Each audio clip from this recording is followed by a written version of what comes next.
Well, greetings. Hello.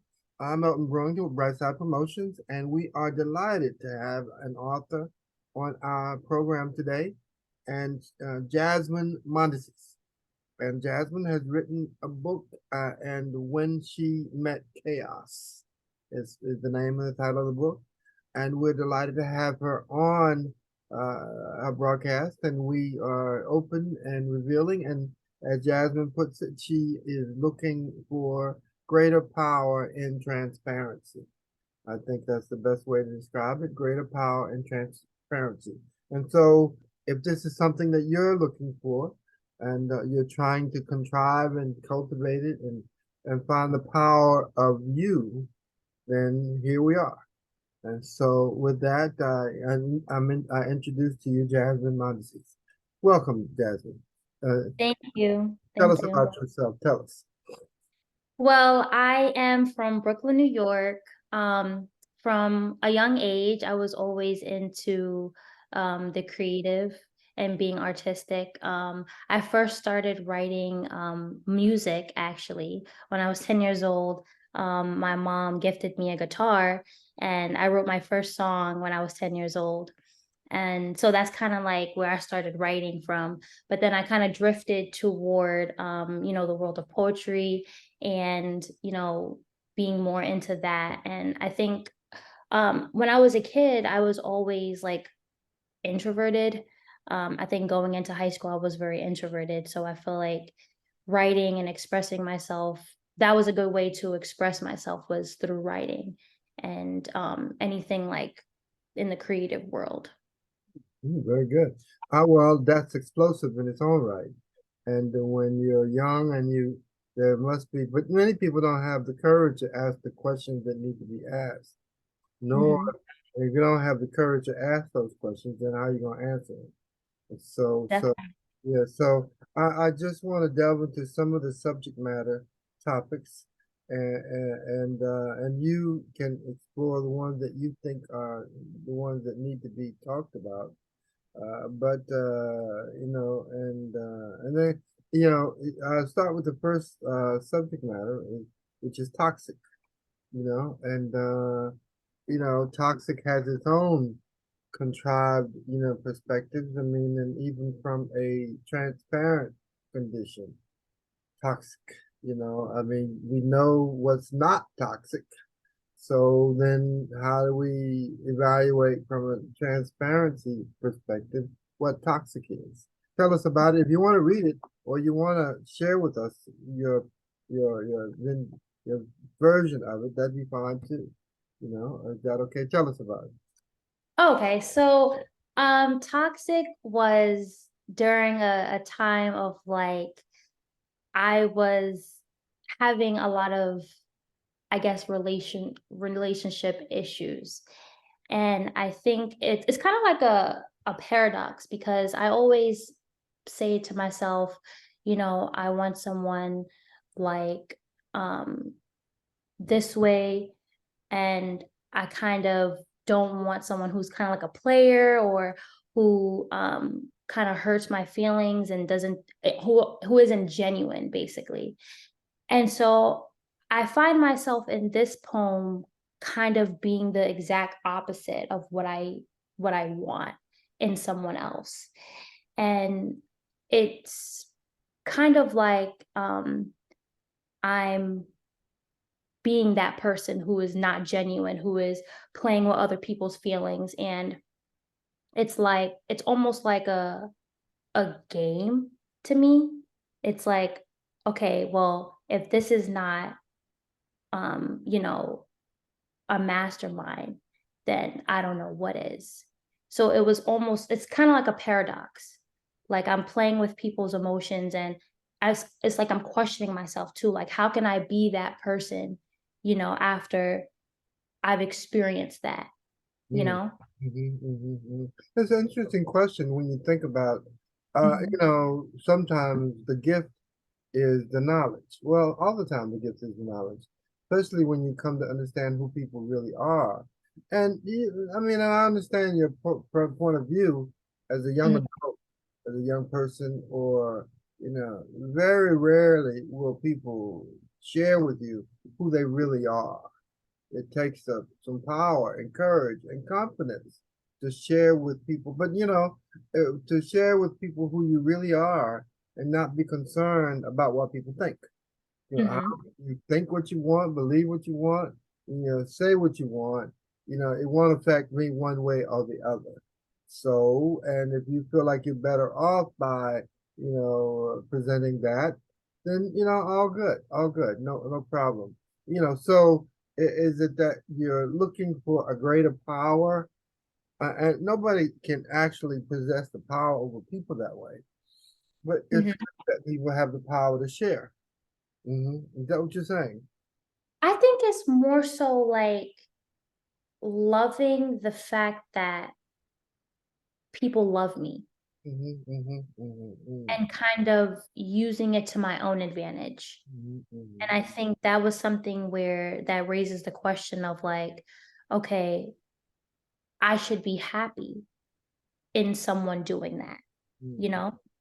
I mhm, should be happy. I should feel like safe in people showing me genuine love because these people that I was talking about, they showed me genuine love in mhm, toxic.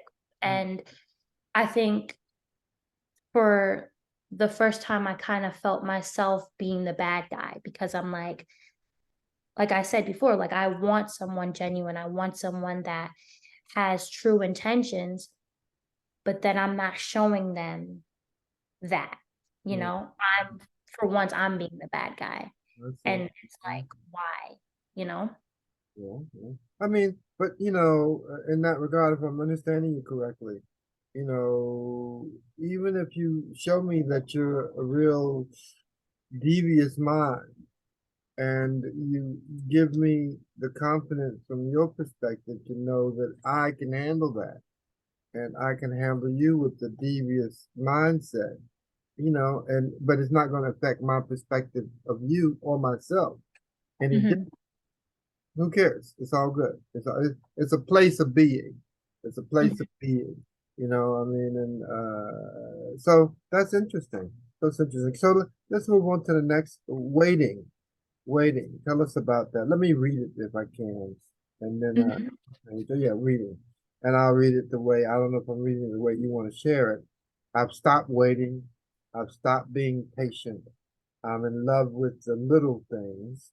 As I grow older, I realize that this is what is most important, the little things.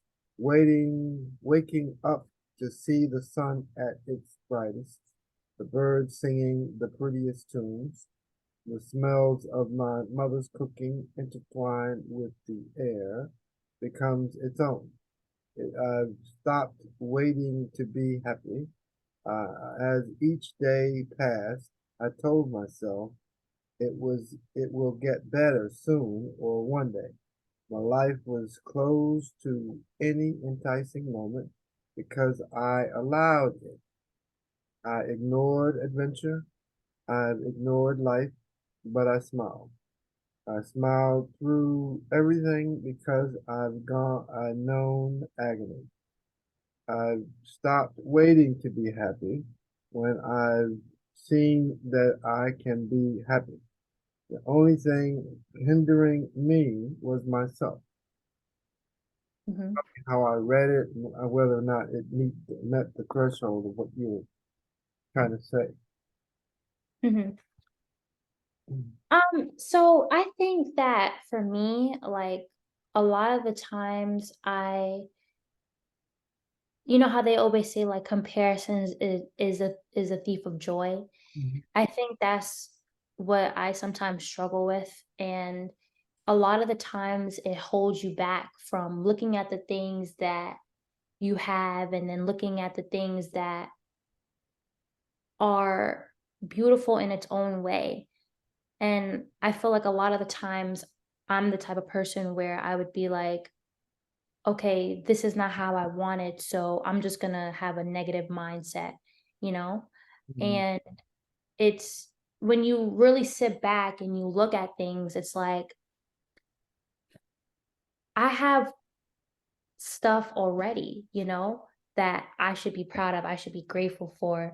and you know, just like looking outside and looking at nature and looking at, the things that your parents do, or you like what you do with your parents, watch movies or something like that. Like all of that is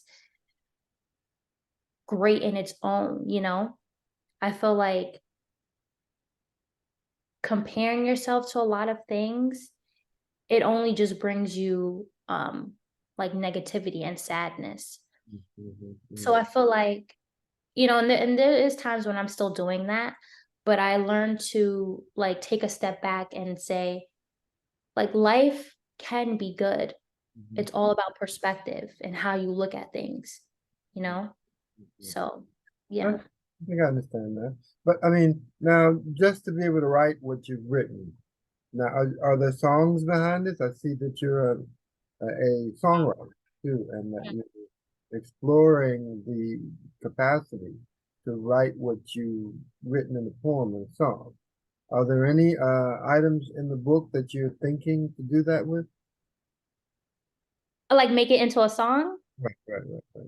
Um, maybe. I don't really know. Like, I think probably like one poem I would make like into a song. But in terms of like my poetry, I feel like it would be separate from like my music. I see. No, will it take on the same genre in the Oh form? yeah. Okay, Yeah, definitely. okay. Very good. Is there anything in particular that stands out for you like that? Anything in the book? In terms of like themes and stuff. Yeah. Mhm. Oh, definitely. I think like romance and heartbreak. I think like those are the two like um monumental like themes that I would put in my songs or make like a theme in my song. I heard this saying, and it's like I only write when I fall in love or I'm falling apart. And that is like very I guess significant to me. It resonated with me because it is true. Like I feel like those are the times where I'm uh uh creatively stimulated in a way. Like my mind has a lot of ideas that I can just put into poetry or music. So, Mhm. Well, I mean, it's amazing that you've written this book and this poetry book, and it's quite amazing that you at least have found the power and the courage and the strength to consider expressing yourself like that way, and that mhm, looking for transparency, as you put it. And transparency is an amazing thing, and it's a, well, it's an empowerment. It's an empowerment, the place, because I mean, when you reach a place where I can tell you what I think and be frank with you about it and not be overwhelmed by what you think about it one way or the other. I mean, and when you can reach that place with anybody and with your audience, I want you to know that I can tell you what I think, what I feel, and not be compelled, overwhelmed by how you feel about it.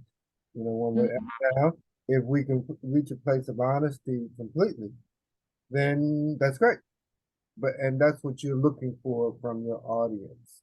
You want them to be in a place of finding how you think and feel, and it's a center point of trust and truth. And so, mhm, wow, I mean, and so I think you have compelled your audience through our interview, I guess, to find that center point. Let's call it right now a center point of trust, a center. mhm. Jasmine, amazing with you. Now, so have you written anything else? No, actually. So I am just kind of promoting this book and letting it get more press and stuff, but I am having ideas for a second book. Okay. So yeah, they can watch out for that when it comes out. Now, we have a program that and a profile that we follow through with our authors. It's a Mhm. process. and a package that we include. And I'll let Claire talk to you about it, but I just wanted to talk with you to the interview. And it's kind of a two-pronged approach. But thank you. Thank you so much for being on our interview and exposing your book. And I'm looking forward to reading more and seeing more of your work.